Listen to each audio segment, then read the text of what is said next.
Bismillahirrahmanirrahim. Assalamualaikum warahmatullahi wabarakatuh. Perkenalkan, nama saya Rifatul Husna dari kelas 28A, mahasiswi PGSD Bone FIP UNM. Ya, pada video kali ini saya akan memaparkan sedikit materi mengenai prinsip-prinsip pengembangan kurikulum. Ya, sebelum kita melangkah jauh membahas mengenai prinsip pengembangan kurikulum, terlebih dahulu kita mengetahui apa itu pengembangan kurikulum. Nah, pengembangan kurikulum adalah suatu proses yang merencanakan, menghasilkan suatu alat yang lebih baik yang didasarkan pada hasil penilaian terhadap kurikulum yang telah berlaku, sehingga dapat memberikan kondisi belajar mengajar yang lebih baik.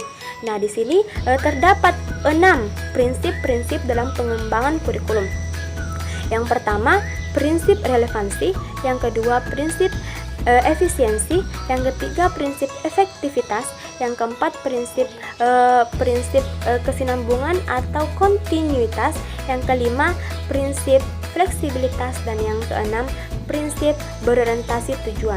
Nah, yang pertama, prinsip relevansi. Relevansi yang berarti kedekatan hubungan. Nah, apabila dikaitkan dengan pendidikan, antara program pendidikan dengan masyarakat harus memiliki keterkaitan hubungan yang erat, sehingga hasil pendidikan yang diperoleh dapat berguna bagi peserta didik. Ya, yang kedua, prinsip efektivitas adalah di mana sejauh mana perencanaan kurikulum yang dapat dicapai sesuai dengan keinginan yang telah ditentukan. Yang ketiga, prinsip efisiensi. Efisiensi pada proses belajar mengajar. Efisiensi pada proses belajar mengajar akan tercapai apabila usaha, biaya, tenaga, dan waktu yang digunakan dapat memberikan proses dan hasil belajar yang optimal. Ya, yang keempat ada prinsip kesinambungan atau kontinuitas. Nah, dalam pengembangan kurikulum menunjukkan adanya keterkaitan antara tingkat pendidikan, jenis dan program pendidikan serta bidang studi. Nah, yang kelima itu ada prinsip fleksibilitas. Nah, fleksibilitas yang artinya tidak kaku. Jadi, dalam mengembangkan kurikulum memiliki ruang gerak sehingga dapat memberikan kebebasan dalam bertindak. Ya, selanjutnya itu ada yang keenam, prinsip berorientasi tujuan.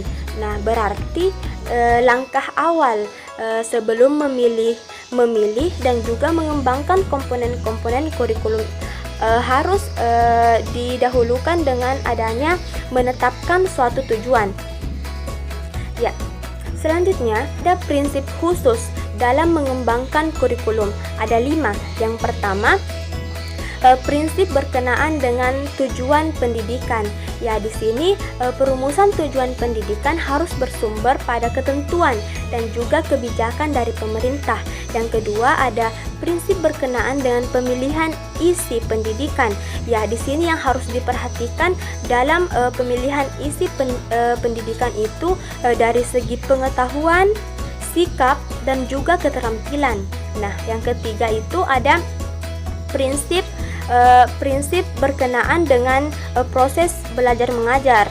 Ya, yang harus diperhatikan di sini apakah metode dan teknik yang digunakan dalam proses belajar mengajar itu sudah baik.